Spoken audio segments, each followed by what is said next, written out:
Hello, and thank you for joining us today, everybody. Today we're going to be talking about your B2B brand, how much it's worth, how easily it's wasted, and what you can do to really make it count.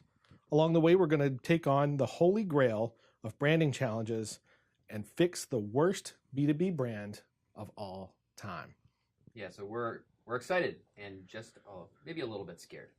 A little bit. We come from Godfrey, a B2B marketing agency based in Pennsylvania, where we work with clients from all over the world.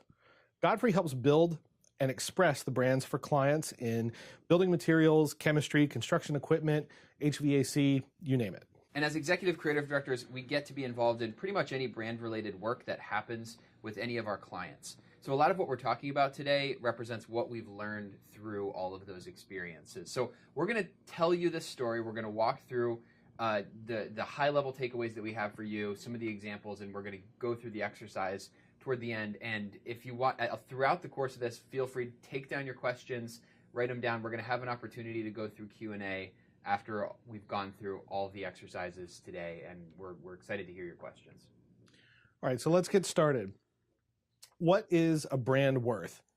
In case you haven't heard of Gardner Denver before, they're a pretty big name when it comes to all kinds of pumps. Compressors, blowers, loading arms, fuel systems. They're like the Mercedes of pumps. Yeah, and in 2013, a global investment firm, KKR, made a bid for Gardner Denver for their whole brand for $3.74 billion. Now, for perspective, around that same year, Disney bought Lucasfilm, and it was for about that same price tag. Right, so keep that Star Wars money in mind when you hear this. Around the time of that acquisition, Gardner Denver released an annual report that said that 43% of its value came from goodwill and other intangible assets. 43% of that $3.74 billion essentially amounted to brand affinity. Right, so a B2B brand can stand for a lot more, we would say a lot more than a B2C one, and it makes perfect sense if you think about it. So if you're a consumer and you buy the wrong kind of toothpaste, well, you can always just change brands when the tube runs out. But if you're a business person and you buy the wrong turbine, well, that could hurt your company's earnings for years, and it could certainly lose you a job. So yeah, branding drives value. A meaningful brand, lived out and backed up for a long time, is an incredibly valuable thing. Branding is profitable too, and the profit potential only seems to be growing. So if you look at a 2017 study by Spencer Brenneman, it found strong ROI for brand investment. So out of the companies that had increased their brand spending by more than 40%, 82% of those companies saw that investment pay off. So 40% increase in your spending on brand sounds like a lot, but the vast majority of those companies, they reported that they got their money's worth. Branding also drives purchase decisions. An Accenture study found that a strong, reputable brand is the single most important B2B buyer preference. Brand outscored service, price, and variety. So brand can be a powerful shortcut, and this is true in business all over the world. In 2012, McKinsey surveyed more than 700 executives in the US, Germany, and India, and they found that the professional buyers use the vendor's reputation as a shortcut that reduces risk and simplifies their evaluation process. In India, for instance, the survey found that brand factors made up 19% of all buyers' motivation. That's pretty significant. And as B2B marketers and B2B creative people, we'll be the first to tell you that these industries themselves are not boring in and of themselves, right? But the marketing landscape in B2B can often be like just this boring wall of sameness and mediocrity. Think about branding like a hammer.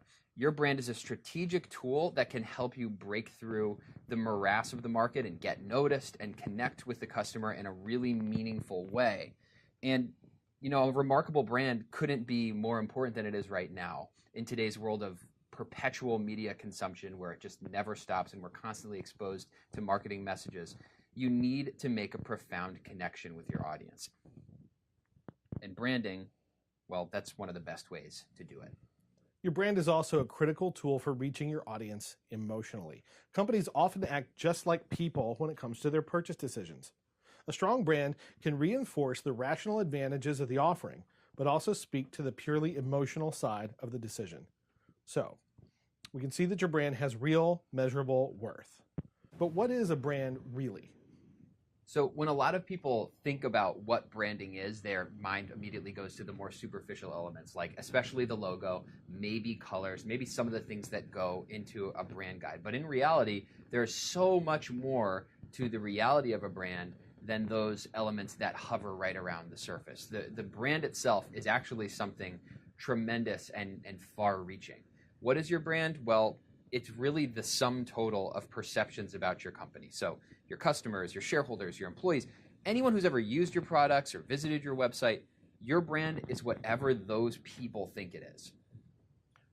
So you have to be intentional about this, because the fact of the matter is you have a brand, whether you actively manage it or not. In fact, if you conducted a brand awareness study in your industry, it would show you exactly where you are. It would show you where you and your competitors rank, but you would rank somewhere, even if you never spent a dime on building your brand. It might not show up where you want it, but you better believe it's going to be somewhere on the map. And the fact of the matter is, when we're talking about competition and the marketplace in general, if you don't define your brand, others are going to do that for you. They're going to do it through talking about their experiences with you, their impressions. They're going to do it via your competitors by talking about the marketplace in their own terms and not yours. Right, but nobody else has the right to define your brand but you, because your brand fundamentally is a promise. It's something that tells customers what they should expect from any interaction they have with your people, your products, or your services.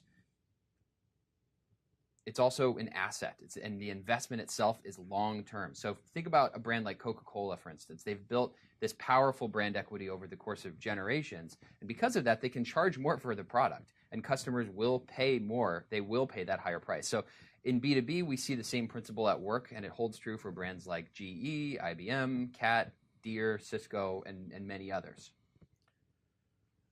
Right. Your brand has power, the power to drive business. Bottom line is, it is a critical business asset. It's more than logos and colors. It's not a luxury. It's not discretionary spending. It holds a unique power for driving your business forward. So we know that brand matters. But even though a brand can build value, it can drive profits, it can break through the clutter and help influence the more emotional side of decision-making, too many B2B companies are still squandering that asset. So let's talk about how. It's probably because there are so many ways to waste it, and plenty of those ways might even seem like a smart thing to do at the time. So let's talk about 4 of the common ways to waste a B2B brand. Here's one: go with your gut. And by you, we're talking about you, plural. Some of the people in your organization, especially from the sales side, bring a strong intuitive grasp of your customers and their industry, and that's an asset. It's great. But the big temptation is to stop at the whiteboarding session and build your brand on the assumptions of your own internal team. The brainstorming session might be a lot of fun, but if your customer doesn't really have a seat at that table, you might as well be building your brand in a smoke-filled room. There's no room for voice of customer when you only listen to the voices in your collective head. So here's another way to waste your B2B brand. Try to make it work for everybody. If you define your brand in a way that satisfies every single division, every single type of potential customer, every buyer, you are going to wind up with what we would call a kitchen sink brand position. Here's an example of what one of those could look like. We tried to create pretty much the template for the worst brand position statement we could think of. And here it goes. So insert name, provides sustainable and innovative, insert category, solutions backed by competitive pricing and industry-leading customer support to meet the needs of a growing global marketplace. So here you're basically looking at a template for the brand position that tries to be all things to all people. And there's a big problem with this kind of messaging.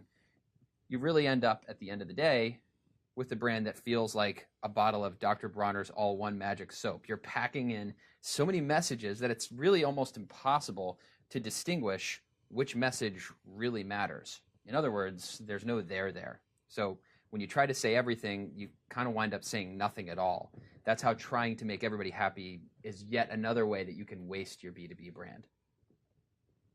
Another way to waste your brand is to keep on spinning the classics. Play the greatest hits. The world of business comes with an endless catalog of tropes and cliches. Sometimes we lean on those conventions because they feel safe. They're guaranteed, in a sense. They're familiar. But we've all heard them so many times that they carry very little meaning. Here's one of the worst examples that we could find. At LexCorp Industries, we believe in technology that unites us, where inspiration, innovation, and imagination all come together to create a greater tomorrow today. Now, LexCorp is proud to announce LexOS, the world's most private and secure operating system, engineered with the protection you need and the freedom you want. LexCorp and the new LexOS, providing the safety and confidence we need in an ever-changing world. Let's build a better tomorrow, today. Okay, for those of you who didn't already guess, this was a brand positioning ad for a fictional company. LexCorp is a corporation owned by Lex Luthor, the quintessential evil businessman. Right. So they make software and operating systems, and they also try to kill Superman in their spare time. Right. Which, I mean, theoretically, the shareholders find out, you're going to be in trouble, but that's a different webinar. So whenever we see bad companies depicted in popular culture, they almost always come with these corporate cliches, talking about these broad terms like innovation and that sort of thing. And cliches make things a lot easier for Hollywood screenwriters because they make things easier for audiences. It's a way to depict a company that doesn't really mean what it says. And it looks pretty slick because there's a lot of that in the real world. Of course, nobody's saying that unremarkable branding turns a company evil. But it can have some very real side effects. What happens when you build a brand without any meaning behind it, with nothing but platitudes? Unremarkable branding like that is bad for morale. Or, at the very least, your team's going to lose their sense of meaning, and it's going to be harder for them to make decisions on a day-to-day basis. Okay, so I've got one more way that you can waste your B2B brand, and we promise we're going to give you some good ideas as well, not just the bad ones today, but I've got one more way to waste your B2B brand. And this one's a little funny because we need to start out by assuming that your brand is actually pretty great. So let's imagine you've built this remarkable, meaningful brand. And the last way that you could possibly waste it, even if it's already well built, is by underestimating how far you should go in applying it. So many of us as marketers know this, but it's worth repeating that your brand is not just logos and colors and a splashy rollout campaign and a slick new website. Your brand reaches beyond the surface and beyond those visual expressions, and it really reaches into everything. Your brand should touch everything your company touches, every piece of communication, every experience, even products as well. The more you use your brand, the less you're going to be wasting it. So we've looked at a way a brand is valuable, what makes a brand, and how companies so often waste them. But now it's time to talk about how you can actually build a brand that pays off and how you can make it count. And to take a good look at how B2B branding ought to be done, we wanted to give ourselves a little challenge. That's right. We're going to fix the worst brand in the entire history of B2B marketing. But I guess we're sort of exaggerating. No, we are not exaggerating. Most of us are familiar with Office Space. That's the 1999 comedy about a programmer who decides to rise above the cubicles, if you will, and live for the moment. This is his boss. This guy's the notorious Bill Lumbergh, and this company is Bill's employer. Okay, yeah, so it's pretty bad. Initech. This brand was created for the film basically to represent all of the worst tendencies of corporate life. And by the same token, Initech really does represent all the worst tendencies of B2B branding. So as we conclude with these tips on how to build a B2B brand that really counts, we're going to take on the holy grail of branding challenges. We are going to rebrand the worst B2B company of all time. We are going to fix Initech. So let's take this in 4 steps. Now, we're simplifying the process a lot here, but we promise we're going to leave you with some practical tips that you can put into motion right away. The process starts, step 1, with what you know. So your brand is only going to be as powerful and as strong as its foundation. And the strongest foundation is always going to be objective reality. Your brand has to be built on the truth. Yeah, you have to start by convincing your team that your opinion doesn't matter. So let's go back to our fictional worst B2B brand of all time. If you're rebranding Initech, you need to start by convincing your team that your own opinion doesn't matter and neither does theirs. Of course, you've got plenty of institutional knowledge. We talked about that before. You can apply that, and that's vitally important. But no internal opinion matters more than what your customer thinks. Right. So there is an opinion that matters, and this is the opinion that matters most.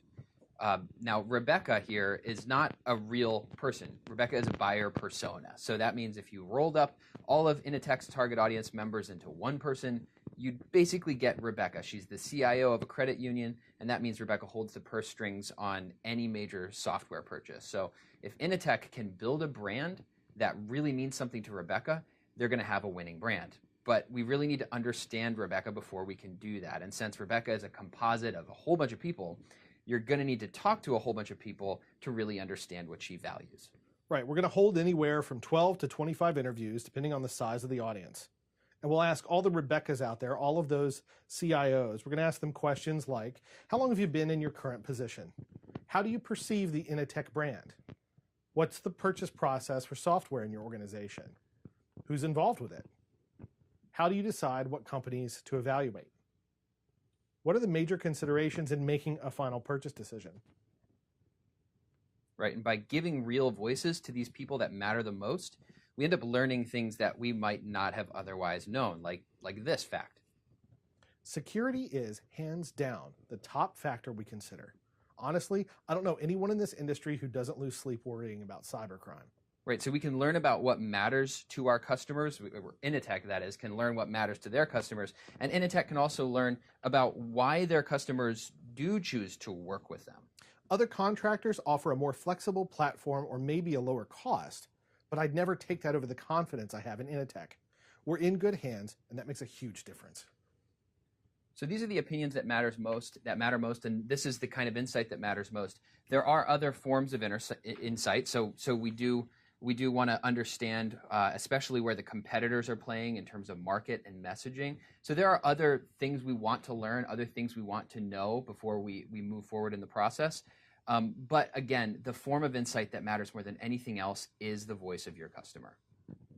So the first step to building a brand that counts is to know what matters to the people who matter most, the customers. Step 2 is to take aim for where you'd like to stand in the mind of that audience. In brand positioning, context is everything. You need to know where your brand is going to stand relative to all of the other brands in your space. So make sure that you know what your competition is saying about themselves. We find it helpful to organize all these messages into a basic positioning grid. Right, so back to our fictional worst B2B brand of all time example, Initech, we can look at all the messages in Initech space and find a few major themes that tend to shape the conversation. So let's say they're security, accessibility, innovation, and legacy. We look at the qualities in that matrix that often stand in contrast to one another, like, innovation often comes from a newer brand. Legacy is often longer-standing brands that may not have a strength in innovation compared to some others. So we take those qualities that are often standing in contrast and we place them at opposite poles. None of those qualities are mutually exclusive. Any given brand in the space probably has all four in varying degrees. But this kind of mapping does help us figure out who's emphasizing which message the most. Right, so it can look like this. Logos from various competitors are going to be placed around this map in such a way that we can see a pretty sizable gap in the quadrant between innovation and security, because everybody else is messaging in other areas. They're really emphasizing other points. So what happens, this lines up with what we were hearing from Rebecca, which is great. A sense of security is what she appreciates about Initech to begin with, and security is also what she cares about most. So let's just go ahead and stake our claim right there. A brand that's all about innovation expressed through industry-leading security. Now maybe Initech isn't the absolute top innovator in the space. Let's say they're not lagging far behind, but they're not number one. Maybe they are the strongest when it comes to security. It's okay. It's still okay to aim for a position like this in that case, because even if it doesn't perfectly reflect the present reality, because brand positioning really is. It's not just about the facts. It's really about one part definition, and I'd say one part aspiration as well. It's who you are plus who you want to be. Right. When you put those two things together, you get a sense of direction, where we are, where we're headed. Okay. So we're still on step 2, aim. And our last and most powerful exercise here is defining the position as a powerful, confident core message. For Initech, our core message is this. Initech pioneers the most secure banking software in the industry. A statement like this, if it's going to be good and if it's really going to work hard for us, it's got to conform to what we call the 3 S's. It should be short, less than 12 words if possible. This one clocks in at 10. Specific, which identifies the context. In this case, we're talking about banking software. And it's got to be superlative. That's that 3rd S. You've got to be the best at something. In this case, they pioneer security. They are on the leading edge of the most secure banking software in the industry. So moving forward, every part of your brand has to be rooted in this statement. Our goal is to create a brand that makes customers like Rebecca think this thought. A brand that causes these customers to feel like they'd come up with that observation completely on their own without you ever having to say it. Great. So at this point in the process, this is where we've been. At this point, Initech knows what's important to their buyer, to Rebecca. Initech has aimed at the position that they want to take in the conversation, and now it's time for Initech to dream up a remarkable way to express it. So the core message that we just saw, Initech pioneers the most secure banking software in the industry, that core message is ultimately what we want the audience to think. It's what we want to get Rebecca thinking. The brand concept, on the other hand, is really how we're going to get Rebecca to think it. So the word concept itself, it's a tricky word because it has a lot of definitions depending on what organization you're talking to. When we talk about it in our agency, typically we define a concept as this. It's a repeatable creative idea that expresses a strategic message. So it's not a comp, it's not a campaign slogan, it's not the core message itself, it's the repeatable creative strategy that we're going to be using throughout the life of the brand to convey that core message. Right. So throughout the entire concepting process, this core message is rule number 1. I always have our teams memorize it so they can speak it backwards and forwards. I want it to be there at all times. So that's rule number 1. And there's really no other rule after that. Don't censor any of your creative ideas if they fail to convey your core message. Your core message is the only rule. So rule number 2, no rules. We encourage our teams to start with a mess of creative ideas once we have that statement in place and they've memorized it and really taken it to heart. They're guided by that core message. They go and we have them just find a table somewhere, cover it with potential taglines, headlines, sketches, inspiration visuals, things they've pulled out of magazines, screenshots that they've taken of movies where something just resonates with this core message that they're thinking about, because it's sort of always on, even as they go about their daily lives. We have people coming in with pictures they've taken on their cell phones and that sort of thing. You get the idea. All of it's brought together in the name of that core message.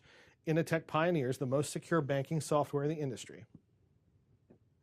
We're collecting any creative idea that gets the message across.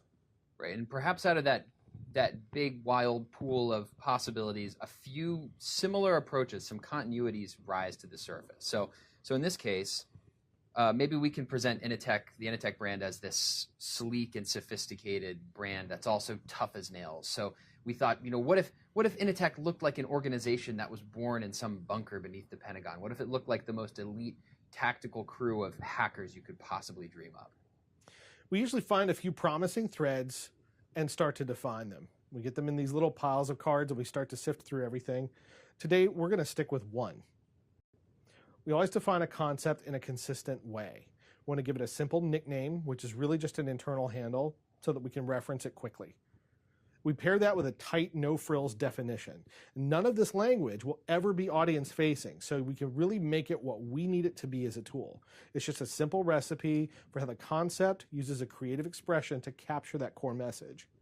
So here we use less than 20 words to capture the defining creative convention at work and how we intend to impact the audience with it.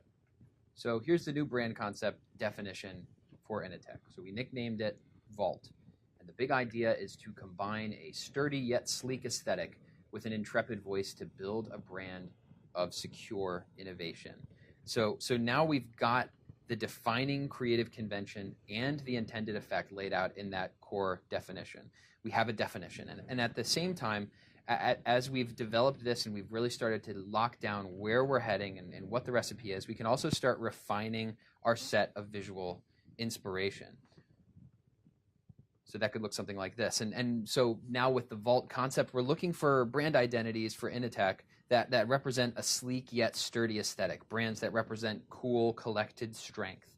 And these brands don't just have to come from the tech world. They could really come from anywhere.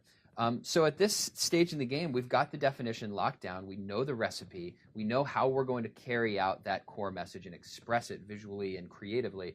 And we've also got our inspiration. So at this point, we really do have the trajectory set. We've set the tone for where we're headed, and we're ready to start executing and expressing the new concept. So we know what's important to Rebecca, our customer. We've aimed at the position that we're going to take in that conversation. We've dreamed up a pretty good, actually pretty remarkable way to express it. I feel like a lot of that is memorable, and we're headed in a great direction. So what do we do now? It's time to go and start expressing that concept everywhere this brand exists. Now, to fix our fictional worst B2B brand of all time, execution starts with the one deliverable that most people associate with branding, the visual expression. That starts with the logo. So based on the Vault concept and all the inspiration we collected for that, we develop a sleek yet sturdy logo for the new Initech brand.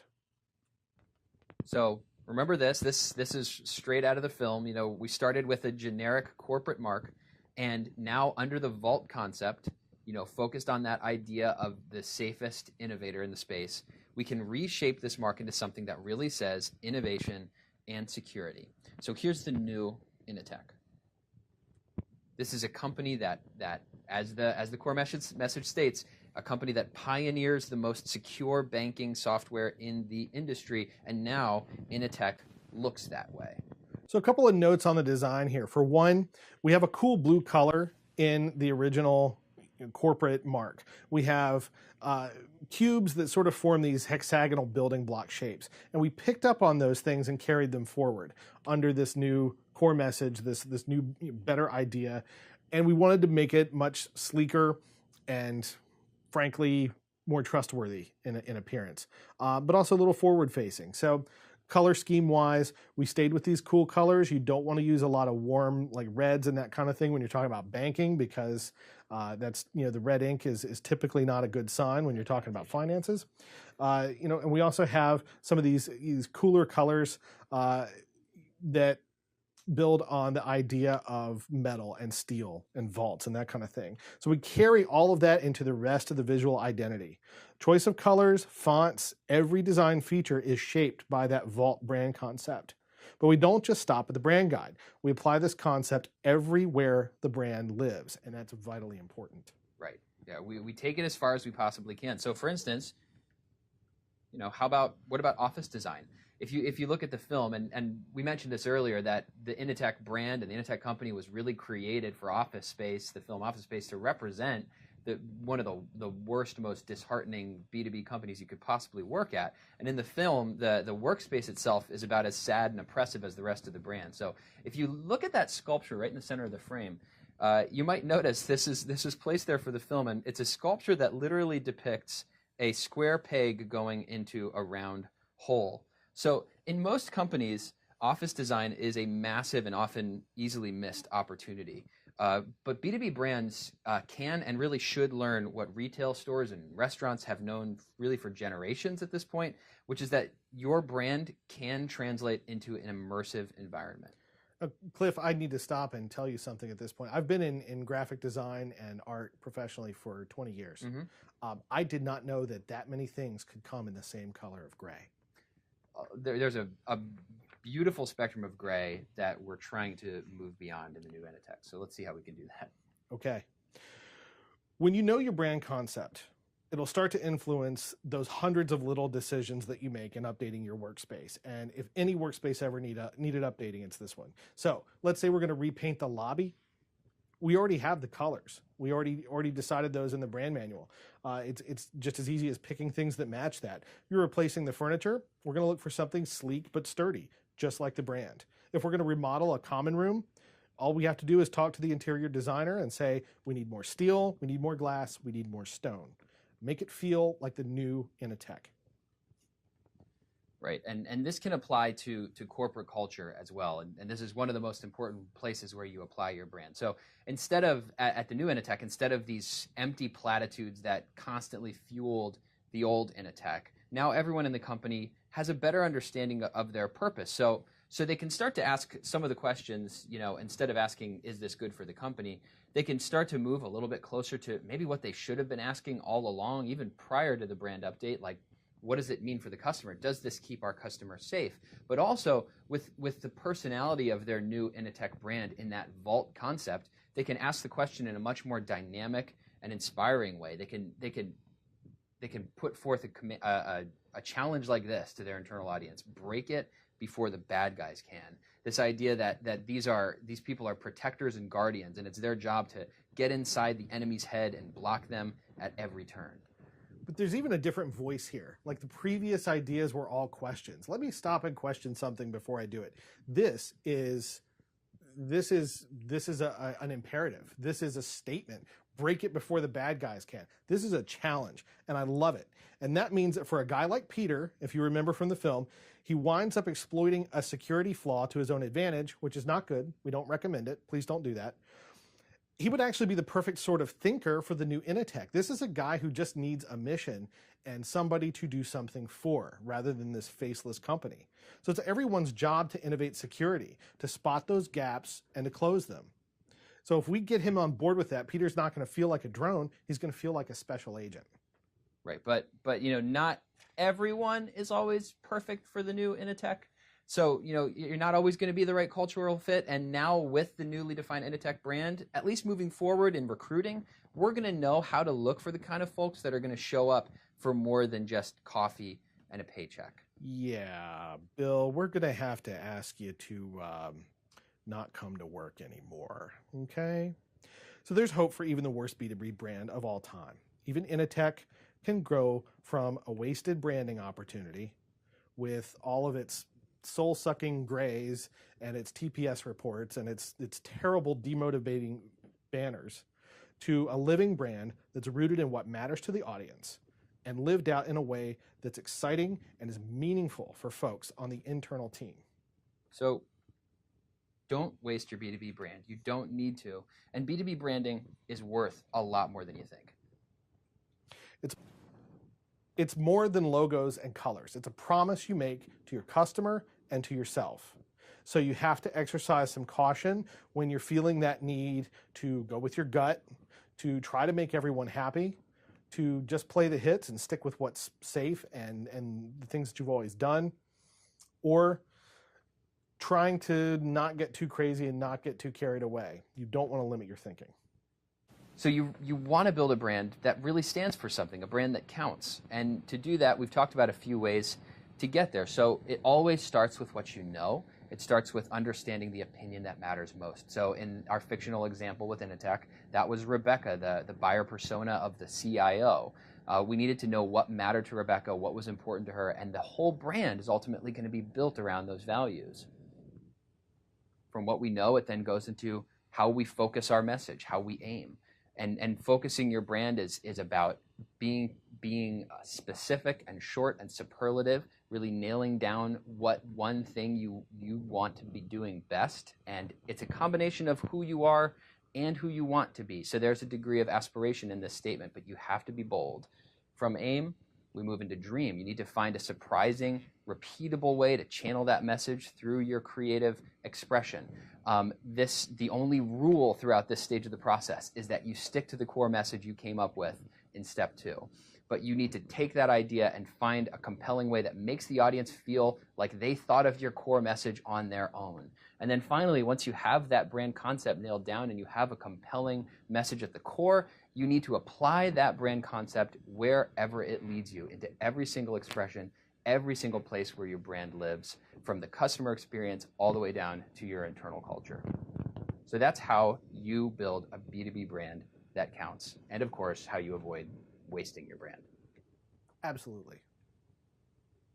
Lastly, if you find out that the company you work for is actively, secretly trying to kill Superman, blow the whistle, but stay safe.